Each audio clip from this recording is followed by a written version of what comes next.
So let's proceed to sample problem number 2. A 7-meter simply supported beam carrying a uniformly distributed dead and live load of 7 kN per meter and 3.1 kN per meter respectively. So for this problem, unlike dun sa previous problem natin, which is the problem number 1, so sinabi doon na yung factored load agad yung in-indicate dun sa problem natin. But for this one, sinabi yung value ng dead load natin and at the same time, the value of our live load. So for this example, yung gagawin lang naman natin is we will going to separate yung dead load natin and the live load. So for this one, yung 7 kN per meter natin, that is yung dead load natin, while yung 3.1 naman, that is our live load. The longer unbraced length is 4.5 meter. So as illustrated sa problem natin, meron tayong 7 meter simply supported beam.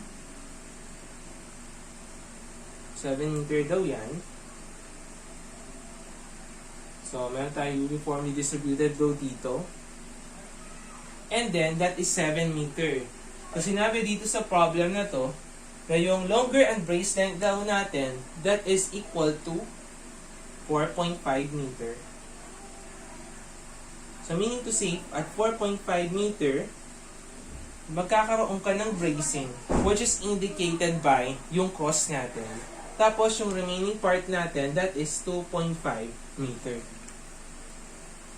So for this one, ito yung illustration ng beam natin. Determine the flexural capacity for ASD and LRFD. So same lang yung approach na gagawin natin dito with problem number 1. Kaso yung kinaibahan nga lang niya right now is meron na tayong dalawang unbraced length. So dito sa problem na to, we are going to consider siyempre yung mas mahabang unbraced length natin. So for this one, we have two unbraced length, 4.5 meter at saka yung 2.5 meter.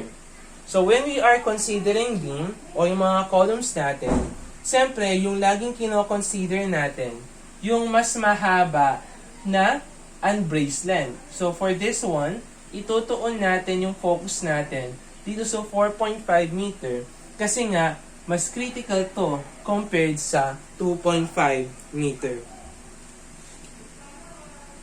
So as illustrated din dito sa problem natin, so hindi sinabi dito sa problem na yung dead load natin already included na yung weight ng beam natin. So as we further move on sa mga solutions natin, we're going to include yung weight ng beam natin in terms of kilogram per meter. So the value of our Fy in this problem, that is equal to 345 megapascal. Yung WDL natin, that is 7 kN per meter. And yung W live load, that is 3.1 kN per meter. So same lang naman yung approach natin. So for the step letter A, siyempre, we will going to check for the compactness ng section natin. So let's check for compactness.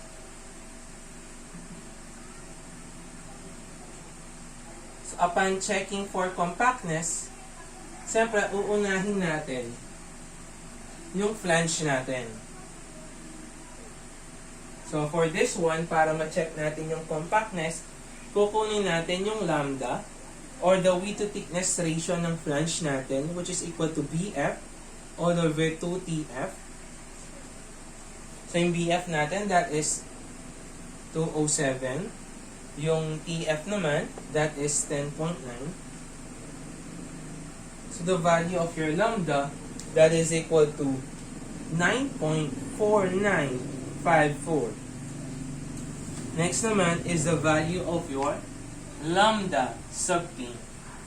which is equal to 0.38 multiplied by square root of E over Fy. So for this one, siyempre, yung value ng E natin, that is 200 times 10 raised to 3. The value of your Fy is 345 megapascal. So we have a value of 9.1493.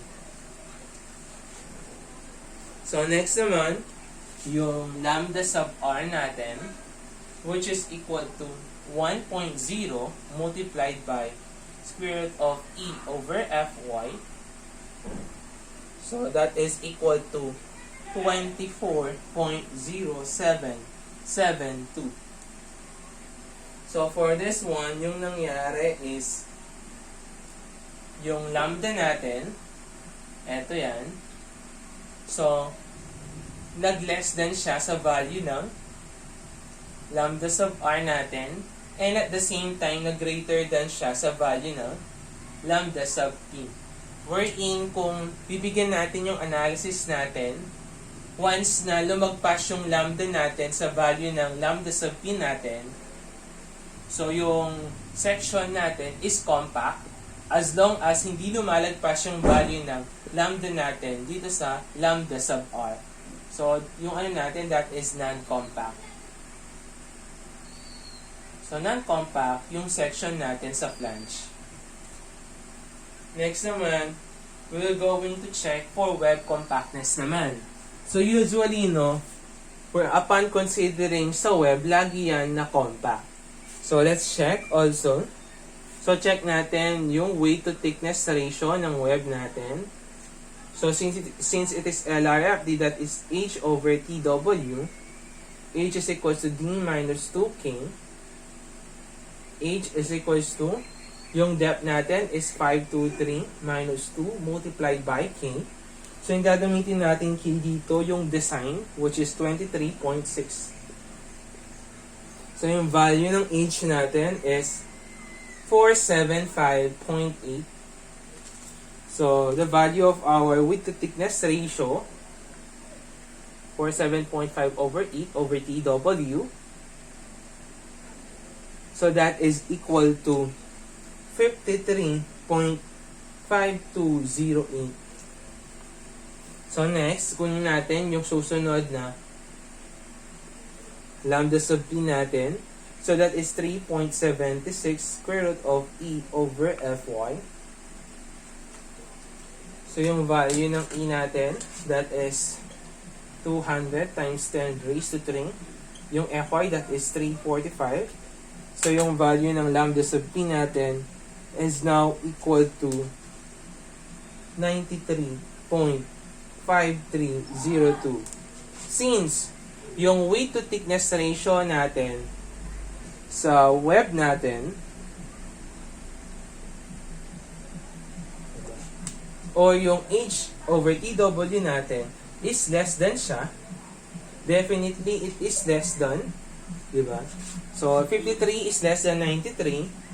So, therefore, yung web natin is compact.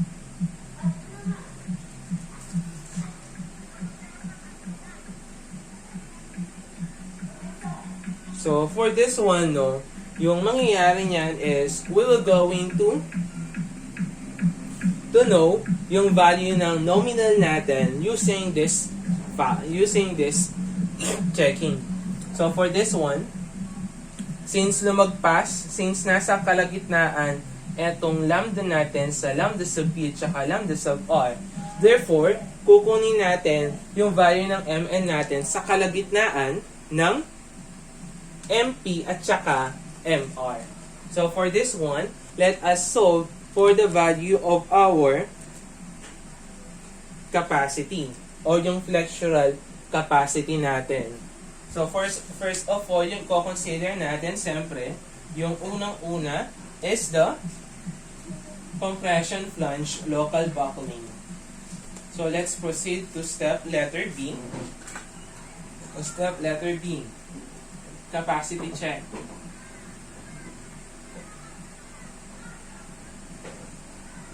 So, for this one, no, since yung ano natin dito, since yung member, yung web natin is compact, since web is compact, tapos, and yung flange naman natin is non-compact, so we're going to refer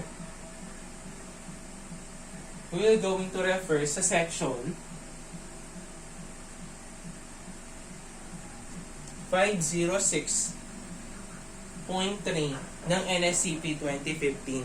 So, for this one, so yung mangyayari niyan, yung condition na nangyari, that is lambda, yung lambda natin is less than siya sa lambda sub r, but greater than to lambda sub p. So, mangyayari niyan, the value of your mn is now equal to mp minus mp minus 0.7 fy sx multiplied by yung lambda minus lambda sub p all over lambda sub r minus lambda sub p. So, ito na yung gagamitin nating formula in calculating for the value of our nominal moment. So, for this one, yung criteria lang naman natin dito, yung nominal moment na makukuha natin dyan, that must be less than or equal to the value of your plastic moment. Kasi nga yung plastic moment natin, that is the highest moment na pwede natin makuha considering yung mga sections natin sa beam. Kasi yung MP natin is equals to MN kapag compact yung section natin. So, for this one, para makuha natin yung value ng MN natin, kailangan natin yung value ng MP. So, the value of your MP, so that is equal to Fy, since it is plastic moment, so kailangan niya is plastic section modulus. So, the value of your Fy, that is 345. Yung plastic section modulus mo, that is equal to 1750 times 10 raised to 3. So, the value of your MP in kilonewton per meter is now equal to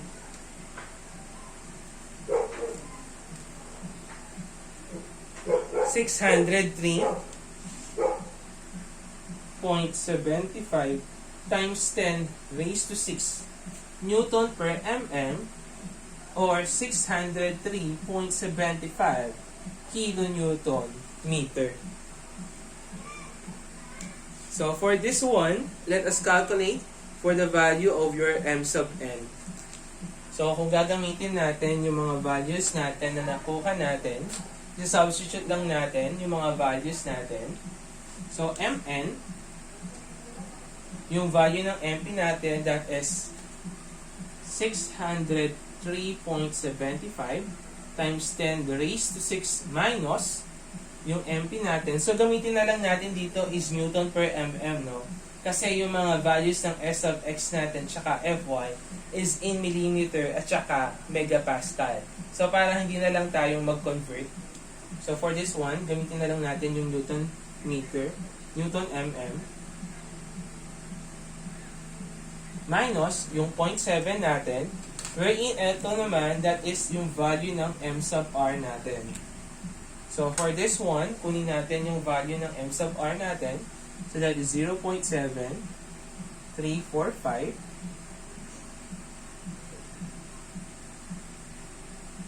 Yung Sx natin, that is yung sa section modulus natin, which is equal to 1520 times 10 raised to 3.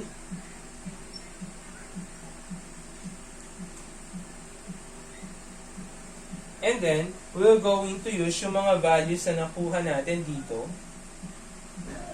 So, lagay lang natin dito. So, kasunod lang niya, no? I-multiply lang natin. Insert na natin dito. So, multiplied by yung mga ratio natin. So, yung lambda natin, that is 9.4954 minus yung lambda b natin na 9.1493 all over yung lambda sub r natin na 24.0772 minus 9.1493. So, yung value ng m sub n natin, so that is equal to 598.2629 times 10 raised to 6 Newton per mm. So, kung i-convert natin yan into kilonewton per meter, alisin lang natin yung times 10 raised to 6 kilonewton meter.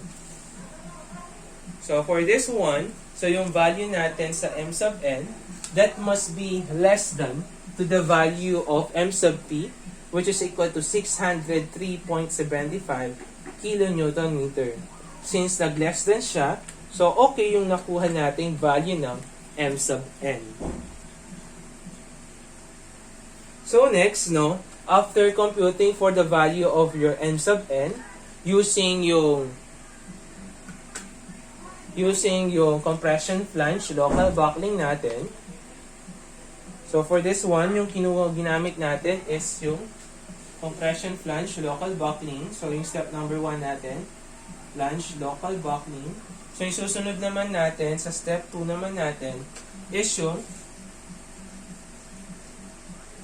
lateral torsional buckling naman yung i-consider natin. Lateral torsional buckling. So for this one, we're going to consider siyempre yung nakuha natin dito sa beam natin. So, kung babalikin natin yung problem natin, so we have a certain uniformly distributed load.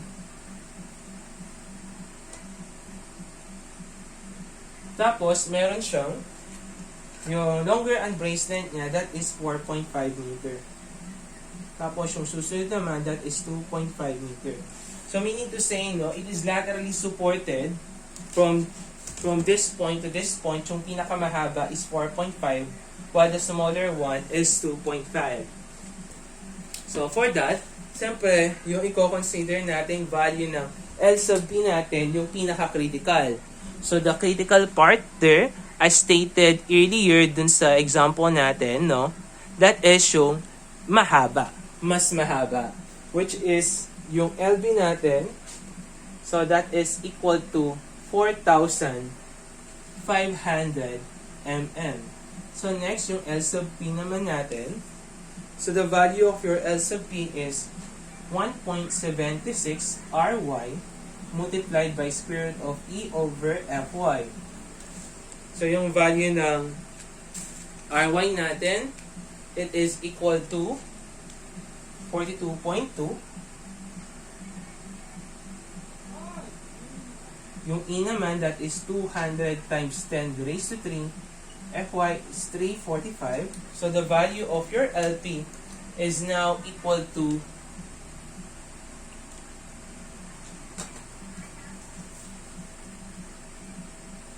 1788.2596 mm.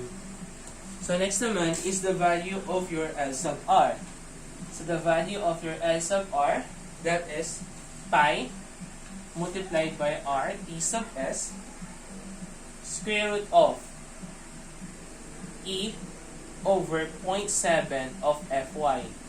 So, for this one, yung value ng R T sub S natin, that is equal to 52.1. Yung E natin, that is 200 times 10 raised to 3. Yung Fy, that is 345. So, the value of your S sub R is equal to 4710.2507 mm. So, i-compare niya natin yung value ng L sub B natin. So, the value of your L sub B is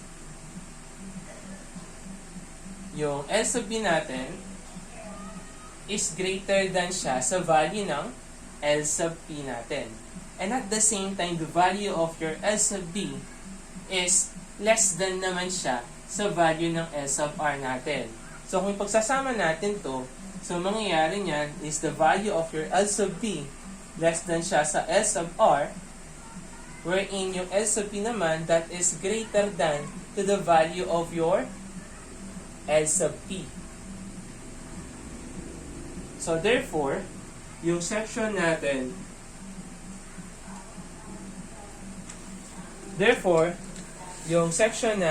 is non-compact. So kapag non-compact yung section natin, so gagamitin natin yung formula natin, which is equal to Mn Cb multiplied by M sub P minus M sub P minus etong 0.7 FySx multiplied by yung unbraced length minus L sub P all over L sub R minus L sub P. Ayan. So for this one, no, yung challenge lang naman sa atin dito is on how to calculate for the value of your modification factor, which is yung C sub B natin. So for this one, yung gagawin lang natin is we're going to consider siyempre yung longer span natin na 4.5 meter in computing for the value of your C sub B. So let us calculate yung C sub B natin. So first, bago natin makalculate yung value ng C sub B natin, kailangan muna nating malaman yung value ng mga loadings natin. First of all, sa dead load natin, so sinabi dun sa problem natin, wala siyang sinabi na including yung weight ng beam natin dun sa dead load. Dun sa dead load natin, yung given dun, that is equal to 7 kilonewton per meter. Kaso nga lang, excluding pa yung weight ng beam natin. Plus, yung weight ng beam natin, dun sa mga properties natin, that is always in kilogram per meter. So we have 72 kilogram per meter. So para yung kilogram natin maging siyang newton, so yung ginagawa natin is nag-multiply tayo dyan ng gravity na 9.81 multiplied by 9.81 meter per second squared. So etong kilogram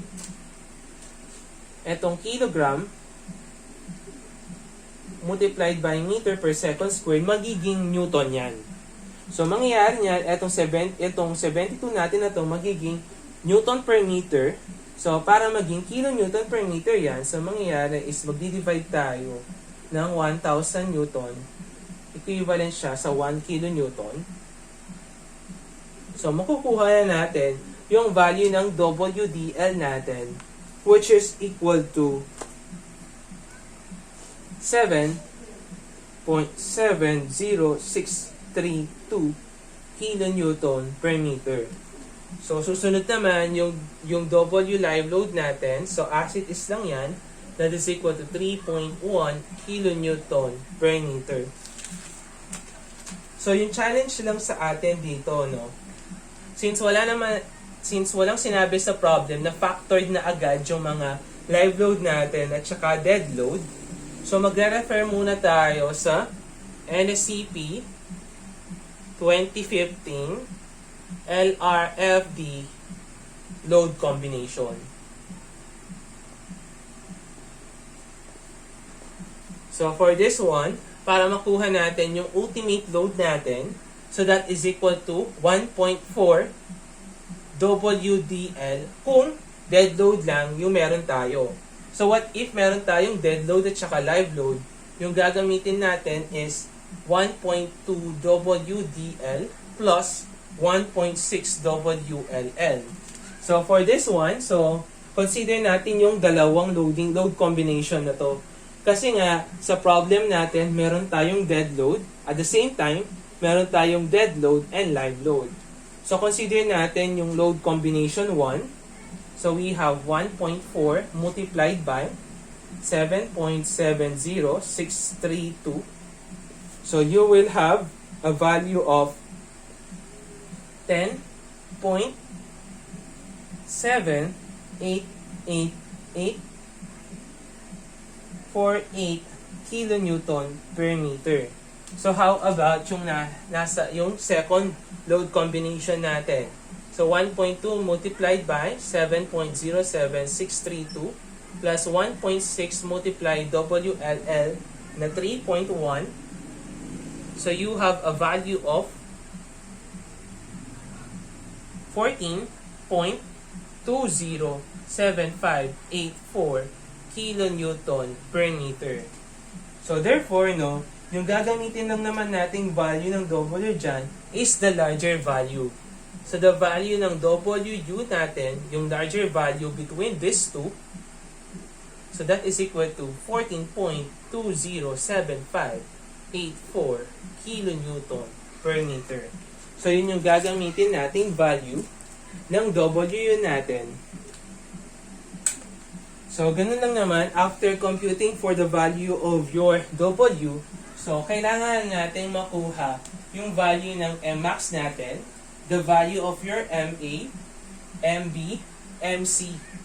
And for us to know those values, kailangan nating ma-draw muna yung shear diagram natin o yung cutting section natin para makuha natin yung moment equation natin to solve for the values ng mga moments natin. So for this one, let us consider yung buong beam natin na 7.7 meter.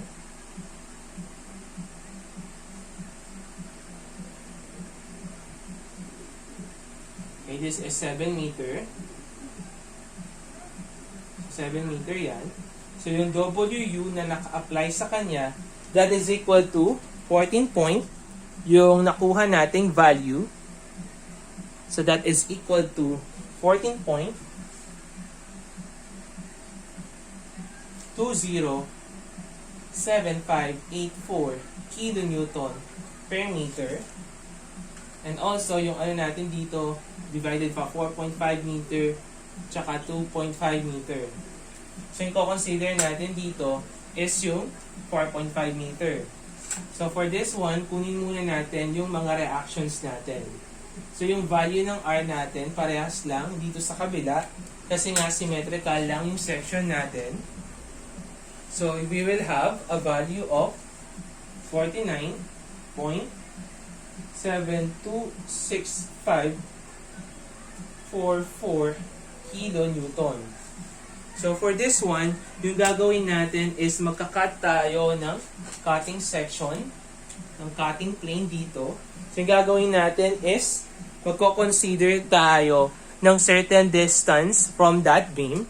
So, sabihin natin yung distance na yon, that is yung X naman. So, sabihin natin, this is our X. So, ika-cut natin yung beam natin. Ayan.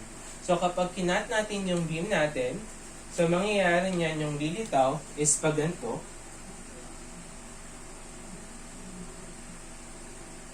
Ayan. So, meron tayong loadings dito. That is 14.207584 kilonewton per meter. Tapos, meron tayong reactions dito, which is equal to 49.726544. And then, yung distance natin dyan, that is X. So, kapag hinati natin yan, so, makukuha natin yung bending moment natin dyan. So, since yung hinati natin is the left section, so, mangyayari nyan, yung moment natin, that is summation moment, since left section yung consider natin, clockwise is positive. So, dito tayo naghati, so, dito tayo magmo-moment. So, imo-moment natin lahat ng reactions natin and loadings at this point, kung saan tayo naghati. So, for this one, yung M natin, that is equal to, so, eto muna ang reaction natin, iikot natin dyan, since it is counterclockwise, so, positive. And then, yung moment arm niya, which is equal to X, minus etong loadings natin na 14.207584, i-multiply natin yan by X para maging load.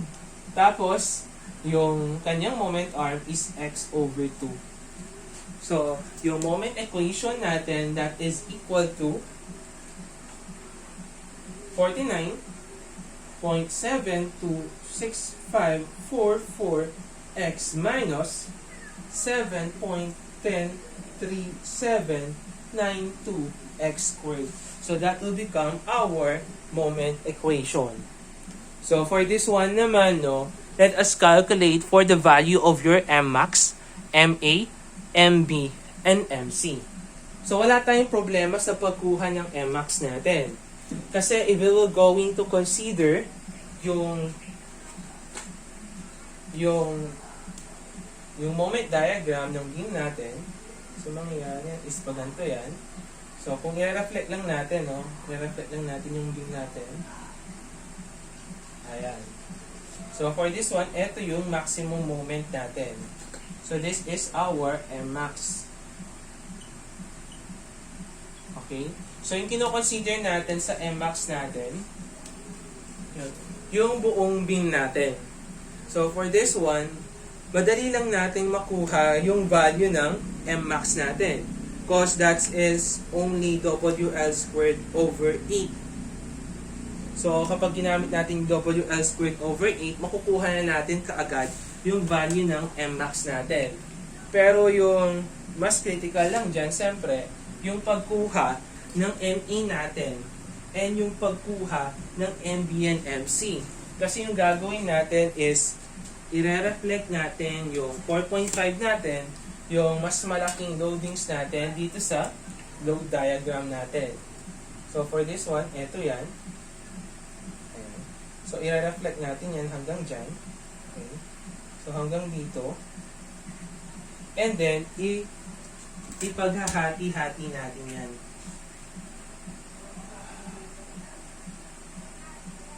So, for this one, yung mangyayari niyan is, nandito niyan yung mga values natin.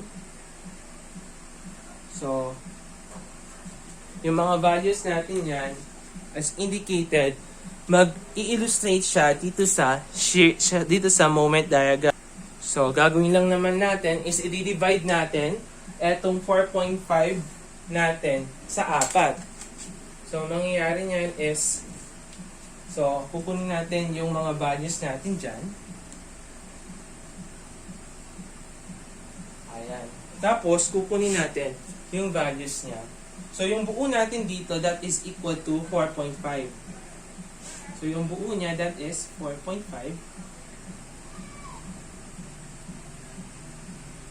And then, siyempre, kukunin natin yung mga moments natin at every quarter.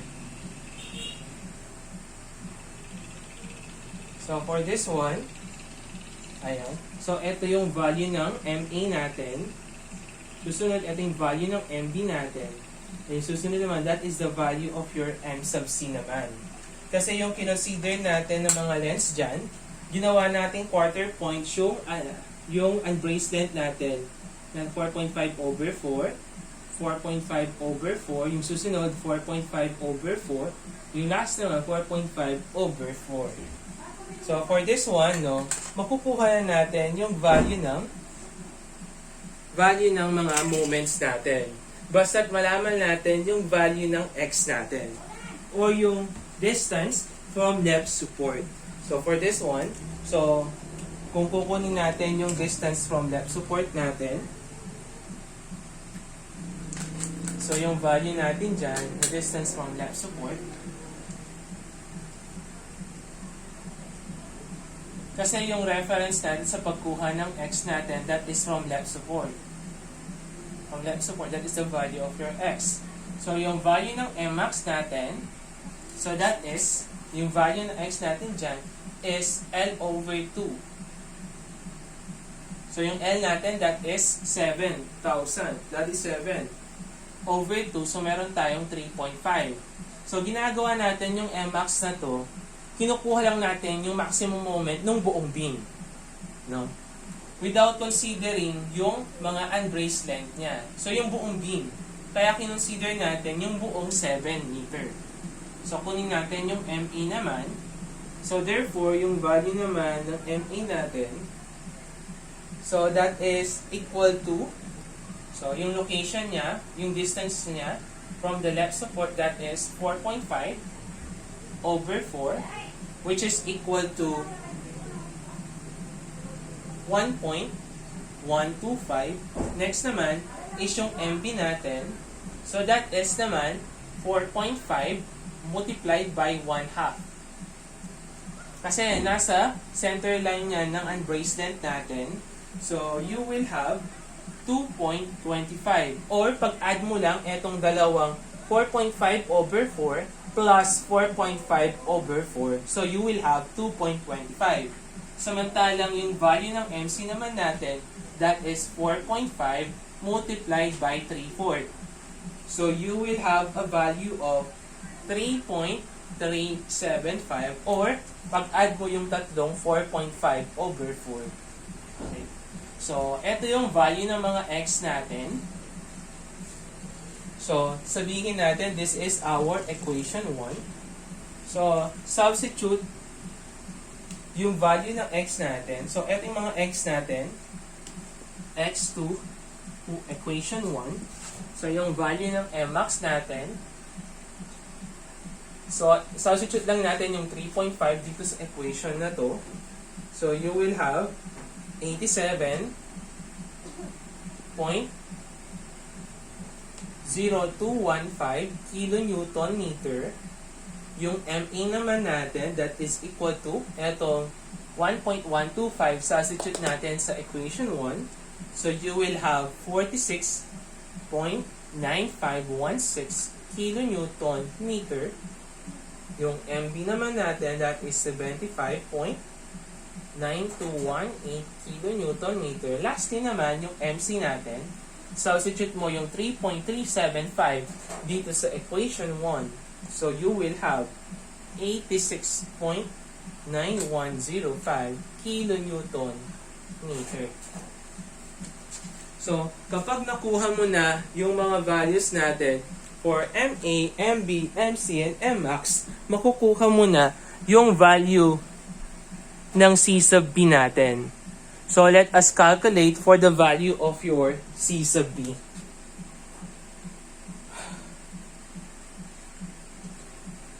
So C sub B, that is 12.5 over multiplied by MMAX.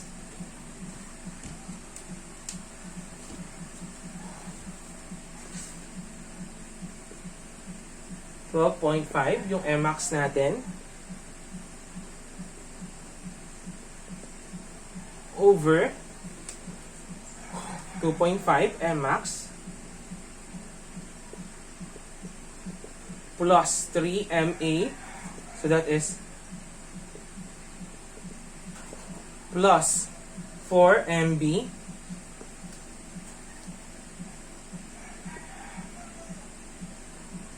plus 3 MC.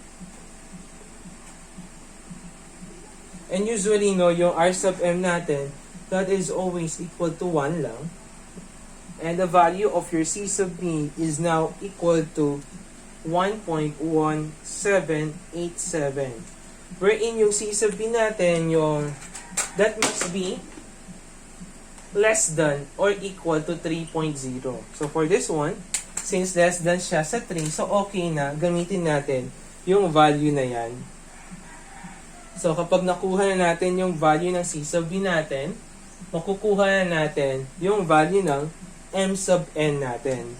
So for this one, yung M sub N natin, recall lang natin, that is CB, M sub P minus M sub P minus yung 0.7 FY S sub X multiplied by LB minus L sub P all over LR minus L sub P. So, yung MN natin, yung C sub P natin, so kung ilalagay natin yan, so yung C sub P natin, that is equal to 1.1787. Yung MP natin, so the value of your MP is 603.75 times 10 raised to 6. So, same with here. So, yung Fy natin, yung Sx natin, yung Fy natin, 345. Yung Sx natin, eto yan, 1,520 times 10 raised to 3. Yung L sub B na i-consider natin, siyempre that is 4,500. Yung L sub R, so that is equal to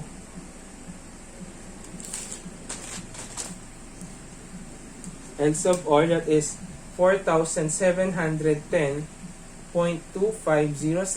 and the value of your L sub P here is equal to 1788.2596.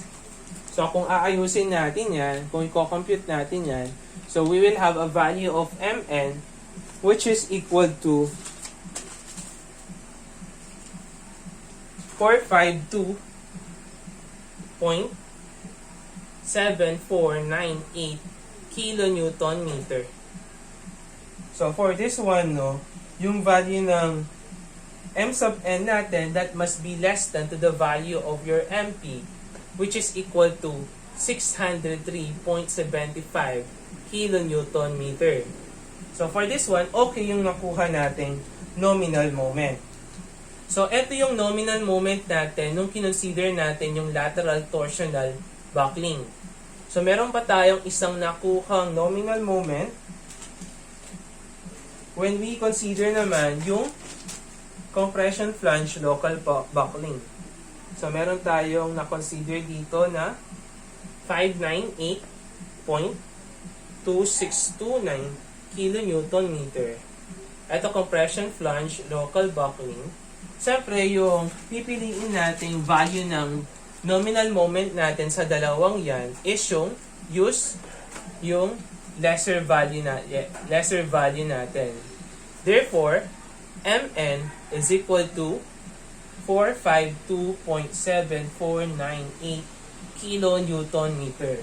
So, kapag nakuha natin yung nominal moment natin, so makukuha natin yung value ng ultimate moment natin at saka yung allowable moment natin. So, yung ultimate load, yung ultimate moment natin, or the ultimate flexural capacity natin.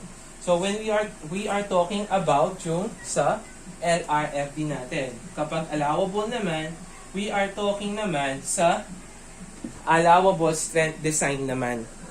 So, for this one, let us calculate first yung sa ultimate moment muna.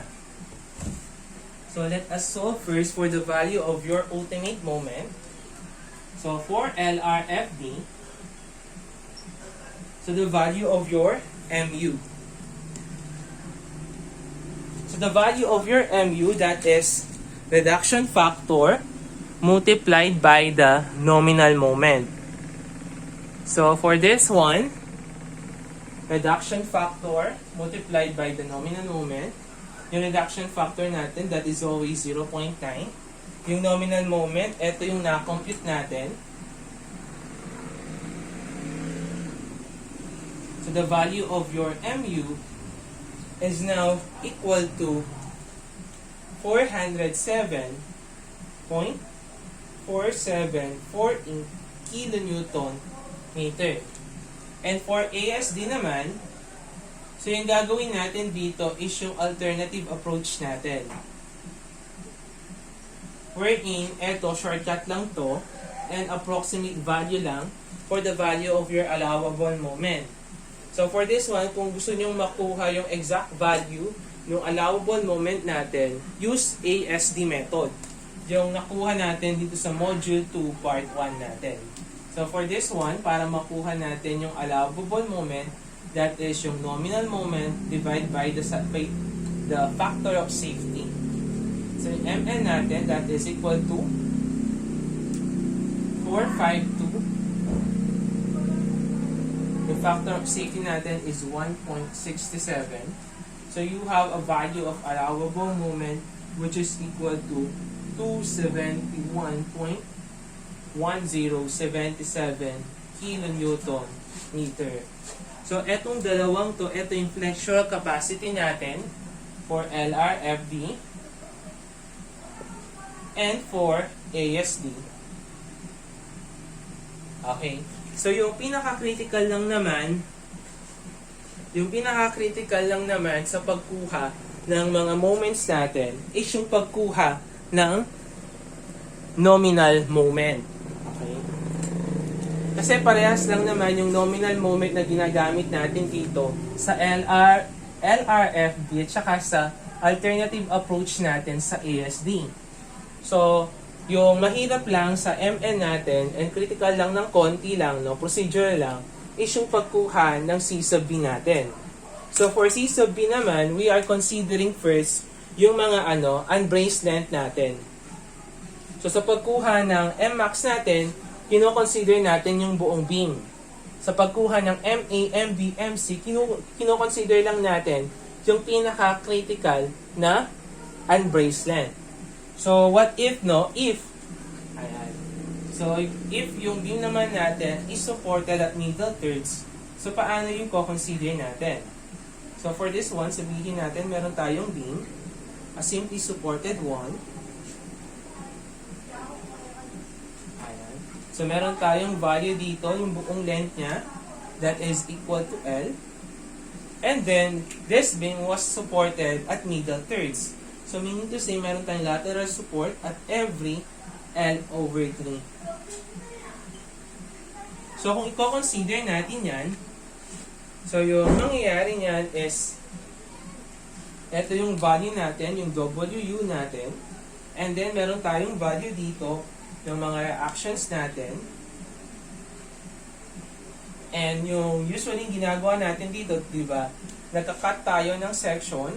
So, kapag nag-cut tayo ng section at a certain distance x, sabihin natin, so, masasegregate yan,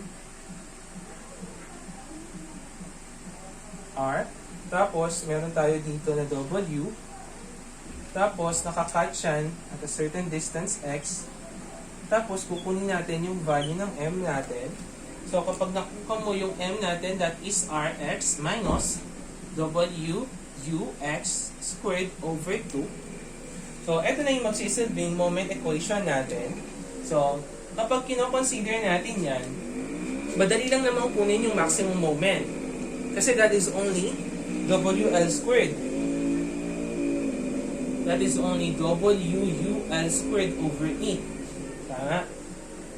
Mahirap lang dito yung pagkuha ng MA natin, pagkuha ng MB natin, and pagkuha ng MC natin.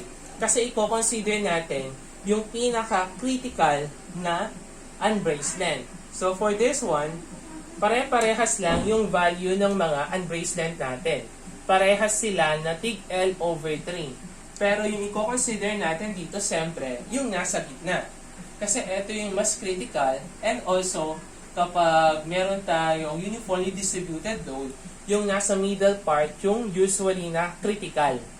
So, for this one, mangyayari niyan is, kukunin natin yung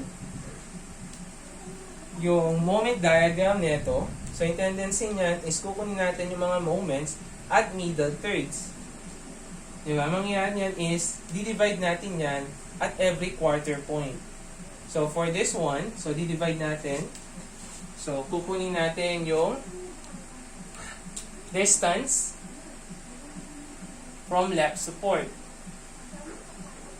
From left support. So, that is yung x natin.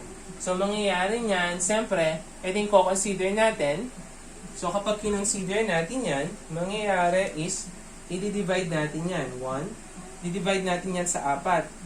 And then, kukunin natin yung value ng mga maximum moment natin dyan. So, this is L over 3. So, i-divide natin yung L over 3 natin sa 4 nga, di ba? 2.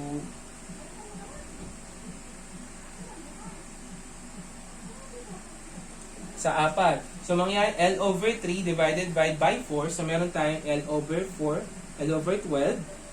So, tig L over 12, tig L over 12, and tig L over 12. So, yung tendency is, kukunin natin yung value ng mga moments natin dyan. So, mangyayari niyan is, siyempre, kunin muna natin yan.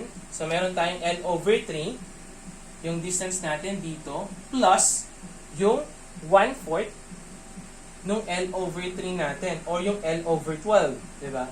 So, that is yung L over 12 natin. So, meron tayo, so, L over 12 plus L over 3, so, meron kang 5 over 12L. Ayan. So, susunod naman is yung sa MB natin, L over 3 plus yung nasa gitna ng L over 3 natin. So, that will become 1/2 of L over 3. Or kung titingnan natin dito, dalawang L over 12, so that will become L over 6. Wherein eto, that is L over 6, i-plus natin sa L over 3, so you will have 1/2 of L. Lastly naman, yung L over 3 natin plus yung third quarter point natin, so 3/4 of L over 3, so you will have 7 over 12L. And then, etong mga values natin dito ng x natin, isa-substitute natin dito sa value ng moment equation natin to solve for the value of MA, MB, and MC. So, makukuha na natin siya. So, ganun lang yung pag-consider natin kapag middle thirds naman yung mga lateral supports natin.